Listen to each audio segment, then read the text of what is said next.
आगामी वर्ष आम चुनाव होने हैं और उससे पूर्व वर्ष 2023 का आम बजट बुधवार को केंद्रीय वित्त मंत्री निर्मला सीतारमण ने पेश किया।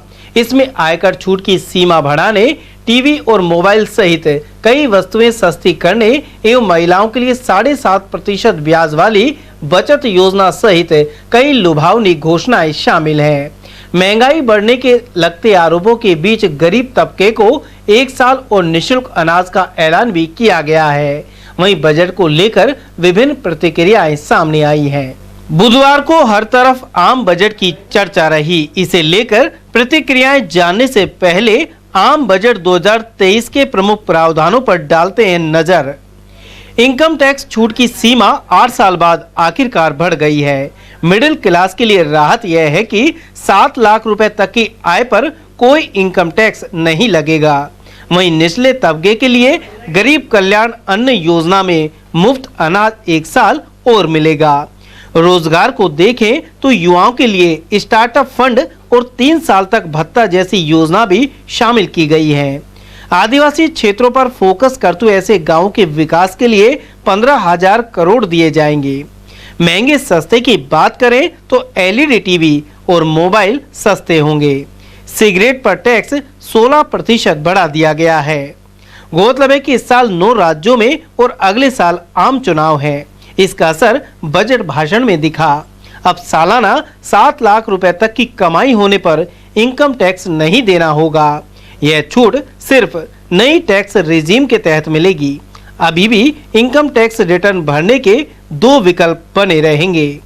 अभी तक 2.5 लाख रुपए तक की कमाई टैक्स फ्री थी। उधर टीवी सस्ते होंगे क्योंकि इससे पुर्जों पर कस्टम ड्यूटी 5 से घटाकर 2.5% कर दी गई है। मोबाइल फोन भी सस्ते होंगे क्योंकि मैन्युफैक्चरिंग के लिए कुछ पार्ट्स पर कस्टम ड्यूटी घटाई गई है। हीरो की कीमतें कम होंगी जबकि चांदी से बनी वस्तुएं महंगी होंगी। वहीं इलेक्ट्रिक व्हीकल भी सस्ते होंगे। हालांकि पिछले अरसे में बढ़ी महंगाई का जिक्र करें तो गत वर्ष जनवरी में 1 किलो आटा औसतन 26 रुपए में मिलता था, लेकिन गत दिसंबर में इसकी कीमत बढ़कर 32 रुपए किलो हो गई। इसी तरह 2022 में पहली बार घरेलू गैस सिलेंडर 1,000 रुपए के पार निकल गया। आरबीआई की ओर से बढ़ाई गई ब्याज दरों के कारण लोन भी महंगे हो गए हैं। I propose to increase the rebate limit to 7 lakh in the new tax regime. Thus, persons in the new tax regime with income up to 7 lakhs will not have to pay any tax at all. The second proposal relates to middle class individuals. I had introduced in the year 2020 the new personal income tax regime with 6 income slabs starting from 2.5 lakh. I propose to change the tax structure in this regime by reducing the number of slabs to 5 and increasing the tax exemption limit to 3 lakhs. The new tax rates are 0 to 3 lakh, nil. 3 to 6 lakhs, 5%. 6 to 9 lakhs, 10%. 9 to 12 lakh, 15%. 12 to 15 lakhs, 20%. And above 15 lakhs, 30%. This will provide major relief to all taxpayers in the new regime. An individual with an annual income of 9 lakhs will be required to pay only 45,000 rupees. This is only 5% of his or her income. It is a reduction of 25% on what he or she is required to pay now. That is 60,000. So in the place of 60,000, it is now only 45,000. Similarly, an individual with an income of 15 lakh rupees would be required to pay only 1.5 lakh or 10% of his income or her income, a reduction of 20% from the existing liability of 1,87,500 rupees.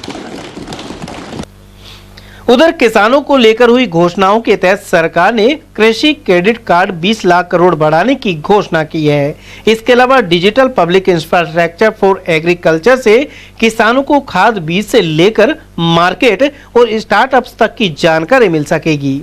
इसी तरह उद्योगों को देखा जाए तो credit guarantee scheme के तहत छोटे मंझोले उद्यमों को बिना गारंटी के 2 लाख करोड़ रुपए तक का क्रेडिट दिया जाएगा। बुजुर्गों और महिलाओं के लिए भी 2 प्रमुख ऐलान हैं। सीनियर सिटीजन सेविंग्स अकाउंट में रखी जाने वाली रकम की सीमा 4.5 लाख रुपए से बढ़ाकर 9 लाख रुपए की जाएगी। वहीं महिला सम्मान बचत पत्र योजना शुरू होगी। इसमें महिलाओं को 2 लाख रुपए की बचत पर सालाना 7.5% ब्याज मिलेगा। उधर आम बजट को लेकर विभिन्न वर्गों की राय भी सामने आई है। अधिवक्ताओं सहित वरिष्ठ नागरिकों एवं चार्टर्ड अकाउंटेंट ने बजट पर प्रतिक्रिया दी और किसी ने इसे श्रेष्ठ बजट बताया तो किसी ने बजट के नाम पर आम जन के साथ छलावा बताया। सीए एमएल गुप्ता के अनुसार इस बार बेहतर बजट दिया गया है। इसमें आधारभूत स्ट्रक्चर को लेकर भी ध्यान रखा गया है। ये केंद्र सरकार का जो बजट पेश होता है ये एक एनुअल फीचर हो चुकी है। और सेकेंडली क्या है कि अब जो बजट का पुराना ट्रेंड था और अब का जो नया ट्रेंड है इसमें बहुत बड़ा तब्दील आ चुकी है जब से जीएसटी आया है। क्योंकि जीएसटी जब तक था, जीएसटी से पहले जो वाला रेजिम था उसमें हमेशा कुछ चीजों पे एक्साइज ड्यूटी वगैरह का घटत बढ़त जो हुआ करती थी, जिस वजह से मतलब जो अखबार की जो सुर्खियां बनती थी वो ये बनती थी ये चीज सस्ती हुई, ये चीज महंगी हुई। अब ये सब एक्टिविटी एक तरह से ओवरऑल बंद हो चुकी है क्योंकि ये सभी मतलब क्या है जो टैक्स जीएसटी में जा चुका है उसका इफेक्ट ये है कि अब जीएसटी काउंसिल की मीटिंग मंथली होती है जिसमें किसी भी चीज के ऊपर जो भी उनको एक्शन लेना होता है वो टाइम भी लेते रहते हैं। अब जो बजट है ये तो ओवरऑल सरकार अगले 1 साल में क्या करने जा रही है उसका एक लेखा देखो आता है। और जो ओवरऑल जो अभी चेंज किया है, जैसा कि लोग ज्यादा एक्सपेक्ट कर रहे थे कि हालांकि हमको इतनी आशा नहीं थी कि भाई क्या एग्जामिशन को बढ़ाएंगे करेंगे, बेसिक एग्जामिशन में कोई चेंज ना करके, क्योंकि हमको वर्ल्ड बैंक को और IMF के सामने भी ये पेश करना होता है कि हमारे यहाँ पे इतने टैक्स पेयर्स हैं, इसलिए रिलीफ दिया है, मार्जिनल रिलीफ सब जगह दिया है। बाकी जो मेजर रिलीफ दिया है वो जैसे कि इंफ्रास्ट्रक्चर सेक्टर रेलवे के लिए 2.4 लाख करोड़ का बजट दिया है। उसका रिजल्ट ये होगा कि रेलवे का एक्सपांशन होगा, जनता को उसका फायदा मिलेगा। दूसरी तरफ एक न्यू टैक्स रेजिम जो कि मतलब जिसमें कि रेट ऑफ टैक्स थोड़ी सी कम कर रखी थी सरकार ने फॉर द एक तरह से कह सकते हैं लोअर मिडिल क्लास, जिसकी इनकम मान लीजिए 13 लाख तक जो होती उसको रिलीफ मिल जाता था उसमें, क्योंकि डिडक्शन नहीं मिलते थे, डायरेक्ट उसमें ये कंसेशनल रेट ऑफ टैक्स लगा करती थी। अब उसको और थोड़ा सा रिलीफ देते हुए ये कर दिया कि 3 लाख तक कोई टैक्स नहीं, 3 से 6 तक 5%, 6 से 9 तक 10%, 9 से 12 तक 15%, 12 से 15 तक 20% और उसके ऊपर 30%। जो पहले मतलब क्या है जो एक 25% का स्लैब हुआ करता था वो भी खत्म कर दिया। दूसरी तरफ इन्होंने अभी MSME के लिए बहुत बड़ा अमेंडमेंट कर दिया कि MSME को से कोई सप्लाई आती है किसी भी सप्लायर के पास, यदि उसका भुगतान उसको प्रेस्क्राइब टाइम में नहीं करता है, दैट इज 15 डेज, तो उसको उसकी छूट खर्चे के रूप में नहीं मिलेगी। इसका मतलब MSME सेक्टर को थोड़ा सा फाइनेंशियल रिलीफ मिलेगा। साथ में ये भी किया है कि MSME के लिए रेट ऑफ इंटरेस्ट में भी 1% का इन्होंने रिबेट दिया है। केंद्र सरकार की ओर से जो बजट पेश किया गया उसको मैंने देखा है, सुना है। जैसा वर्तमान में सुनने में आया, जो बजट है आम लोगों को ध्यान में रखते हुए, गरीब तबके को ध्यान में रखते हुए और सभी वर्गों को, सामान्य उच्च वर्ग को ध्यान में रखते हुए प्रॉपर्ली सही बजट पेश किया गया है। कृषि ऋण को काफी हद तक सुगम बनाने के लिए एक बहुत बड़ा पैकेज उसमें बढ़ाया गया है। रेल बजट को काफी रेल को आधुनिक सुविधाओं से युक्त करने के लिए उस रेल बजट को भी काफी बढ़ाया गया है। और प्रदूषण के बाबत जो इलेक्ट्रिक वाहन खरीदने से लोग कतराते थे उसकी कॉस्ट को लेकर इलेक्ट्रिक वाहनों को सस्ता किया गया है। और जो टैक्स स्लैब है 7 लाख की इनकम तक अब कोई टैक्स दे नहीं होगा। पहले छोटी छोटी इनकम पे टैक्स देना होता था, जिस टैक्स को लेके आमजन में भ्रांतियां थी, तो 7 लाख तक अब कोई टैक्स नहीं देना होगा। और जो बहुत से गरीब तबके को कोविड काल में जो शुरू हुआ था 80 करोड़ से भी अधिक जो मुफ्त राशन योजना चल रही थी 1 साल उसको 1 साल के लिए और बढ़ाया गया है, जिससे गरीब तबका जो अब तक उस कोविड के कारण कोई परेशान नहीं हो पाया, आगे तक उसको सुगम उसका जीवन हो। इन सब वर्गों को प्रॉपर्ली ध्यान रखते हुए वित्त मंत्री द्वारा और जो केंद्र सरकार द्वारा मेलजोल से जो बजट बनाया गया है वो अपने आप में एक बहुत अच्छे बजट की संज्ञा में आएगा। केंद्र सरकार का ये जो बजट पेश किया गया है ये कोई साधारण बजट नहीं है, बल्कि डिजिटल बजट है, इसको कहा गया है। और इस डिजिटल बजट के अंदर सबसे पहले इनकम टैक्स के अंदर जो फायदे दिए हुए हैं, 7 लाख रुपए तक के रिटर्न के अंदर जो फायदा दिया हुआ है, और इसके अलावा इलेक्ट्रिक व्हीकल को बढ़ावा दिया हुआ है। आने वाले युग इलेक्ट्रिक व्हीकल्स का युग है, इसका भी बढ़ावा दिया है। और विशेष तौर से इसके अंदर पर्यटन को लेकर जो बजट में बड़ा ऐलान किया हुआ है, 50 पर्यटन स्थलों की पहचान की जाएगी। इसमें अलवर भी मुख्य रूप से है। घरेलू एवं अंतर्राष्ट्रीय पर्यटन को संपूर्ण पैकेज के रूप में विकसित किया जाएगा। राज्यों की राजधानी में यूनिटी मॉल खोलने के लिए प्रोत्साहित किया जाएगा। इसके तहत 1 डिस्ट्रिक्ट 1 प्रोडक्ट हेलीक्राफ्ट आइटम को बढ़ावा मिलेगा। तो बहुत ही सराहनीय बजट है। देखिए, बजट अंतर्राष्ट्रीय जगत को ध्यान में रख करके और भारत की जो जनसंख्या बढ़ रही है, पॉपुलेशन बढ़ रही है, इसको ध्यान में रख करके इन्होंने बहुत अच्छा बजट पेश किया है। इससे पहले ऐसा यूनिक बजट आज तक पेश नहीं हुआ है। इस बजट में विशेष बातों का ध्यान दिया गया है। हमारी जो प्राकृतिक संसाधन है, हमारी जो जनसंख्या है, इन सबसे प्रोडक्ट करके हम निर्यात करें, उससे इन सोर्स ऑफ इनकम ढूंढें और इस पूरी जनता को नौकरी लगने के लिए, नौकरी का प्रयास नहीं, नौकरी देने का प्रयास करना चाहिए।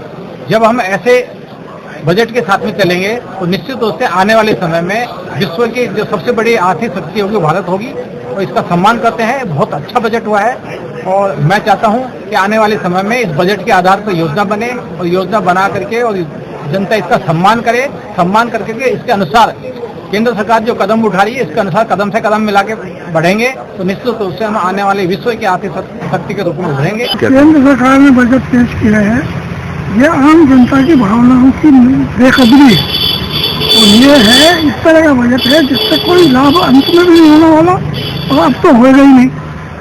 ऐसा बजट भी नहीं है जो आखिर में जाकर जिससे कोई नतीजे निकलते हो। ये बजट बिल्कुल देश के लिए घातक है और खराब है। न इनकम टैक्स की स्लैब बढ़ी है, न इसमें और किसी तरह का कोई रिलीफ ग्रांट किया गया है। इंडस्ट्री को भी अभी कोई रिलीफ नहीं दिया गया, किसी को भी अभी कोई रिलीफ नहीं दिया गया है।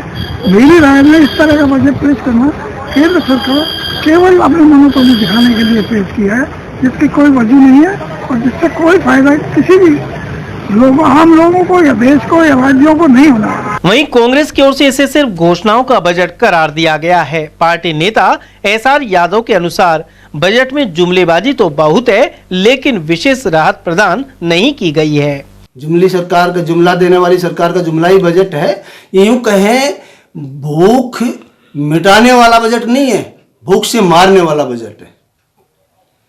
क्योंकि इसके अंदर हमारे सामान्य वित्त मंत्री महोदय ने किसानों को ऐसे मक्खी की तरह निकाल के फेंक दिया, किसानों की चर्चा नहीं की। क्या वो आंधी थी? सरकार आंधी थोड़ी है। किसान जब इतने लंबे समय से धरना दिया था और उनकी मांगे थी, उन्होंने बोला था हम ऐसे करेंगे, इस बजट में उनको राहत देना चाहिए था। किसानों के ऊपर कोई इन्होंने बजट के अंदर कोई फायदा नहीं दिया। युवाओं को नाम ही नहीं लिया, युवाओं का क्या बेनिफिट मिलेगा। युवाओं को कोई इस बजट में कोई काम नहीं किया। दूसरा, इस बजट के अंदर सिर्फ भाषण वाला बजट था, ताली बटोर लिया, ताली बजा दिया, ये बजट के अंदर घोषणा हुई। अब देखिए, इन्होंने इस बजट के अंदर एक बहुत बड़ी बात कहा, अब 15 साल के बाद वाली जो गाड़ियां हैं, जिनकी जो 15 साल की जो पुरानी गाड़ियां थी, वो कबाड़े में हो जाएंगी। बल्कि इन्होंने ये कहना चाहिए अब 15 साल की गाड़ी चले, रोड पर चले, और एक बजट के अंदर ये है उनका इंजन चेंज कर दो। उनका बॉडी, जिस मालिक की गाड़ी है बॉडी उसकी है ना, इंजन चेंज करवाओ, कानून बनाओ, इंजन गाड़ी का चेंज होने से नई गाड़ी बन जाएगी और उसको पॉल्यूशन रहित बन जाएगी। तो ऐसा चीजों के ऊपर तो ध्यान नहीं दिया। और मैं समझता हूं ये कहीं भी आप उठा कर देखिए, आपने इस बजट में राहत किसी को नहीं दिया। वहीं जिला कांग्रेस कमेटी के महासचिव रहे डॉक्टर गौरव यादव का मानना है कि यह बजट निराशावादी है। उन्होंने बताया कि बजट में युवा एवं किसानों पर फोकस नहीं किया गया है। ये न केवल बेरोजगारों के साथ छलावा करते हैं, बल्कि आम जन को भी जहाँ राहत देने की बात आती है वहाँ कोई प्रतिक्रिया इनकी तरफ से नहीं आती। आज गैस का सिलेंडर का भाव 1150 रुपये तक पहुँचा दिए इन्होंने और उस पर कोई रियायत नहीं। आम जन जो रसोई में जो महंगाई की दर इन्होंने बढ़ा दी है, मैं कहता हूँ कि पिछले से 3 गुना ज़्यादा महंगी आज रसोई का बजट इन्होंने कर दिया, उस पर कोई रियायत नहीं। जो लगभग 90% रोजगार देने वाला MSME सेक्टर है उसको कोई रियायत देने का इन्होंने काम नहीं किया है। और मैं कहूँगा किसानी जो इतनी महंगी हो गई है कि आज यूरिया की किल्लत से लेकर पूरा देश का किसान जूझ रहा है, उसमें भी इन्होंने ऐसा कोई नीतिगत फैसला नहीं लिया जिसको लेकर ये माना जाए कि ये कोई राहत देने का काम कर रही है। आज देश की सेना को जब चीन और अन्य पाकिस्तान जैसे देशों से मुकाबला करना पड़ रहा है, उसमें भी ऐसा कोई आमूल चूल इन्होंने परिवर्तन करने का काम नहीं किया है। तो ये सिर्फ एक थोथी घोषणाओं का बजट है। उधर भाजपा इस बजट को मध्यम वर्ग, गरीब तबके, किसानों और अन्य वर्गों के लिए राहत भरा मान रही है। जिला महामंत्री पवन जैन ने बताया कि इस ऐतिहासिक बजट में सभी वर्गों का ध्यान रखा गया है। वहीं आगामी 25 साल तक देश के विकास को ध्यान में रखकर बनाए गए इस बजट के बाद देश विश्व गुरु बनने की दिशा में आगे बढ़ेगा। हमारे प्रधानमंत्री आदरणीय नरेंद्र मोदी जी और हमारे वित्त मंत्री ने जो बजट पेश किया है, उस बजट को देखकर ही लगता है कि भारतीय जनता पार्टी और भारत सरकार जो 25 साल का मिशन लेकर चल रही है, यानी कि 20 साल का भारत का, 25 साल के भारत का जो मिशन लेकर चल रही है भारत को विश्व गुरु बनाने की तरफ, ये निश्चित रूप से में दीर्घकालीन सोच का परिणाम है। और जो भारत के मिडिल क्लास के लोग हैं, विशेषकर वो भारत के अर्थव्यवस्था की रीढ़ की हड्डी है, उनके लिए जो इनकम टैक्स का स्लैब बदलकर एक जो ऐतिहासिक कार्य किया है, और जो सैलरी वर्ग के लोग हैं या एथनिक लोग हैं उनके लिए जो स्लैब अब इनकम टैक्स की चेंज की है कि 7 लाख रुपए तक कमाने वाले को कोई आयकर नहीं देना होगा। ये एक बहुत अच्छा प्रयास है। महिलाओं के लिए बचत योजना जो दी है उसमें ब्याज बढ़ाया गया है। युवाओं के लिए डिजिटल लाइब्रेरी की व्यवस्था, जो डिजिटल लाइब्रेरी बनाई जाएंगी, ये इससे यदि इंटरकनेक्ट करके देखें तो कुछ दिनों पहले बहुत सारी यूनिवर्सिटियों को भारत आमंत्रित कर, भारत में चाहे वो ऑक्सफोर्ड यूनिवर्सिटी हो, कैम्ब्रिज हो, उनको भारत में लाया जा रहा है। ऐसी स्थिति में उनकी जो किताबें हैं वो बहुत महंगी हैं और डिजिटल लाइब्रेरी के माध्यम से ये किताबें उनको उपलब्ध हो पाएंगी और कम दामों में उपलब्ध हो पाएंगी। तो निश्चित रूप से युवाओं का हमारे शिक्षा क्षेत्र में विकास होगा। और पीएम विश्वकर्मा कौशल योजना, यानी कि जो हमारे भाई बहन इस तरह के हैं जो अपने हाथ से कारीगरी से जो चीज़ें बनाते हैं, चाहे सुनार हो, कुम्हार हो, इनके लिए विशेष योजना इस बजट पैकेज में दी गई है। निश्चित रूप से ये बजट भारत को तरक्की के रास्ते पर ले जाएगा। और अब सुनते हैं कि सीए राजेश कुमार ने बजट को लेकर क्या प्रतिक्रियाएं जाहिर की। इस बजट में बहुत से लोगों को काफी उम्मीदें थी, जिसको कि इन्होंने पूरी करने की काफी कोशिश की है। और कुल मिला के कहा जा सकता है कि एक अच्छा बजट है। अगर हम इसमें इनकम टैक्स की तरफ अपन देखें कि क्या दिया है, तो जो बहुत डिमांडिंग थी और बहुत लोग डिमांड कर रहे थे कि बेसिक स्लैब में उन्होंने 50,000 तो 2.5 लाख से 3 लाख रुपए किया है। और 7 लाख तक, अगर वो 87 जो पहले 5 लाख थी, मतलब अगर किसी की इनकम 7 लाख तक है तो उसको कोई टैक्स नहीं लगेगा। लेकिन अगर 7 लाख से ऊपर है तो जो स्लैब है वो भी इन्होंने रिड्यूस किया है। और उसमें पहले 3 लाख तक नील, 3 से 6 लाख तक 5%, 6 से 9 लाख तक 10%, 9 से 12 लाख तक 15% और 12 से 15 लाख तक 20% और उससे ऊपर 30%। तो ये एक बड़ी रैशनल है, एक ठीक रेट टैक्स कही जा सकती है। और ये एकदम कह सकते हैं कि 9 लाख तक में आदमी को 45,000 रुपये टैक्स देना पड़ेगा, और अगर 7 लाख से कम है तो उसको कोई टैक्स नहीं देना है। ये एक बहुत बड़ी राहत कही जा सकती है। लेकिन कैपिटल गेन के ऊपर जो शेयर्स में है उसमें उम्मीद की जा रही थी कि कुछ मिलेगा, लेकिन वो नहीं मिला है। इसके अलावा जो प्रिजम्पटिव स्कीम्स होती हैं उसके अंदर 44 AD के अंदर उसकी सीमा 2 करोड़ से बढ़ाकर 3 करोड़ कर दी गई है और प्रोफेशनल्स के लिए सेक्शन 44 ADA के अंदर 50 लाख से 75 लाख कर दी गई है। तो ये एक राहत देने की कोशिश की गई है। बाकी सिंप्लीफिकेशन है, अपील में कमिश्नर लगाना, अपील इजी हियरिंग हो जाए, ये कोशिश, ये जो एक प्रोसीजरल चेंजेस हैं वो सब तो होने ही होने हैं और बेटरमेंट के लिए होंगे।